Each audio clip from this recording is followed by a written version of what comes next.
hindi mo kailangang magiganti.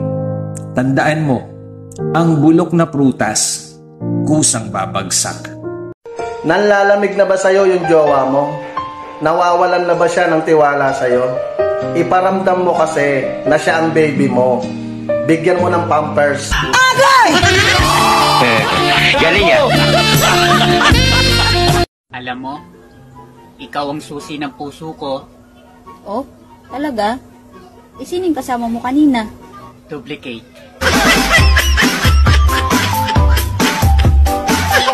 Hindi sa lahat ng pagkakataon, tapang ang pinaiiral. Hindi masamang umatras kapag tumahol na yung aso. Gago! Takot akong mag-isa, kaya pwede bang dito ka lang sa puso ko, kung ito'y pag-ibig. Hoy ex, wow naman. Kung may mahal ka ng iba, hindi magpakasaya ka. Hindi naman kasi ako bayani para ipaglaban ka. Galing yan. Ano yun, Ute? Yung jowa ko, mukhang yayamanin. Paano mo nasabi? Aba, hininga pa lang. Amoy sibuyas na.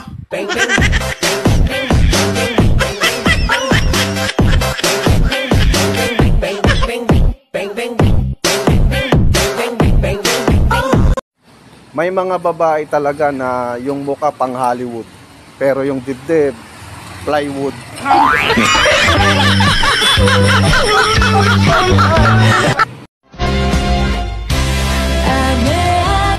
Oo, mahirap lang kami at pangit ang bahay namin. Pero never kong kinahiya ang buhay ko. Pero once na dumalaw ka sa bahay namin, pagsisilbihan kita. Ipagluluto kita ng gulay at tinolang manok. Aanhin ko ang mayamang kamag-anak. Malaking bahay, pero hindi ka makapasok. Pero once na dumalaw ka sa kanila, ikaw pa mismo ang magsisilbi. Gagawin kang tagahugas, linis ng bahay. Pero minsan, pag gusto mong humingi ng tulong, parang hindi ka nila kilala.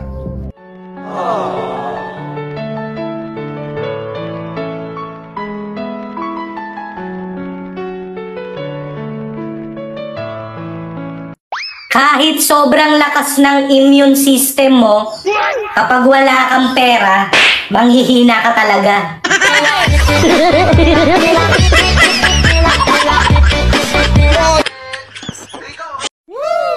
Alam mo yung masarap sa kape?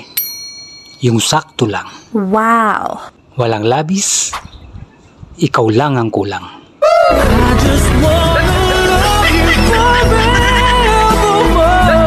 Anong sabi ni Donalyn? Bakit daw may sad dahil back to work na? Bakit daw may sad? Donalyn! Donalyn! Donalyn! Sabi ko sa'yo, Donalyn. Teka lang. Sabi pa ni Donalyn, di ba dapat masaya ka dahil may chance ka pagandahin ang buhay mo at ng pamilya mo? Donalyn! Donalyn! Sabi ko sa'yo, Donalyn. Tigil ako sa'yo. Donalyn. Dito. Sabi pa ni Donalyn, trip ko pa ngang may work ng January 1 dahil superstition ko. May work ako buong taon pag ganon. Donalyn. Teka lang. Wait mo ako, Donalyn. Sabi ko sa'yo, Sabi pa ni Donalyn, dapat grateful kasi may work. If work, basta Donalyn, nagigigil ako sa'yo. English na yun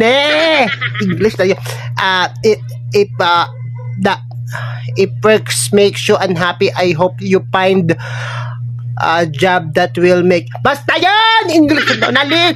Nagigigil ako sa'yo. Teka lang, Donalyn. Na-high blood ako. Ang masasabi ko lang sa'yo, Donalyn. Tandaan mo to. Teka lang, Donalyn. Tandaan mo to, Donalyn. Wait lang, Donalyn. ang masasabi ko lang doon, Alin, viral to viral. Teka lang.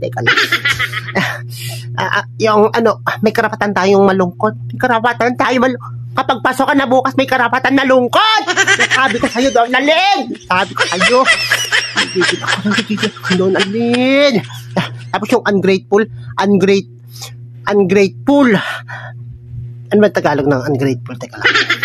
Basta Don Alin, may pasok bukas. Ayun.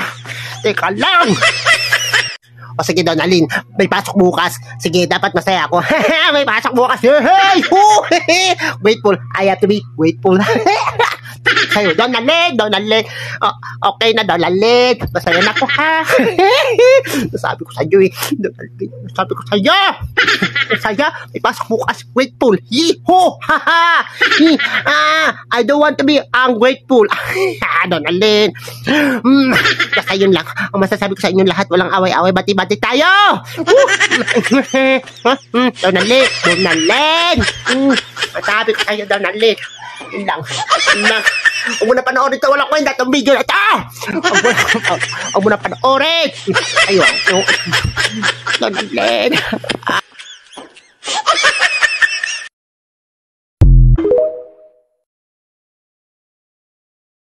Oh no! Be, halimbawa nahuli mo ako ng babae.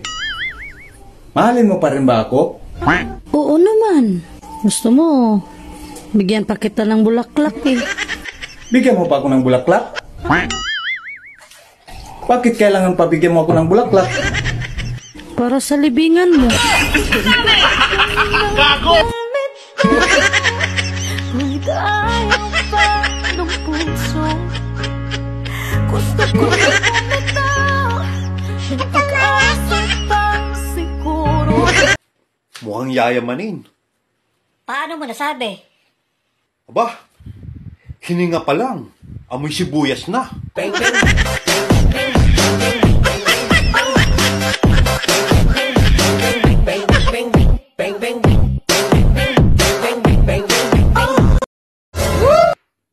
Ayon sa Punchoy, kung gusto mo swerte ang taon mo ngayon at maraming papasok tayo blessing, dapat wala ka utang. Kaya ito ang dapat mong gawin. Kaya bayad ka utang sa takda araw, buwan, oras na tabi mo. Kung lagpas taon na, bayad ka pa rin. Huwag kalimot. Kaya bayaran mo ng buo ang inutangan mo. Hindi yung para ikaw bumbay, pabalik-balik at hindi kumpletong magbayad. Para mag-utang ka ulit sa kanya, pwede, pero depende. Huwag ikaw piling agrabyado pag ikaw sinisingil na. Huwag ka agad galit, dapat magpakumbaba ka lang at maging humble sa inutangan mo.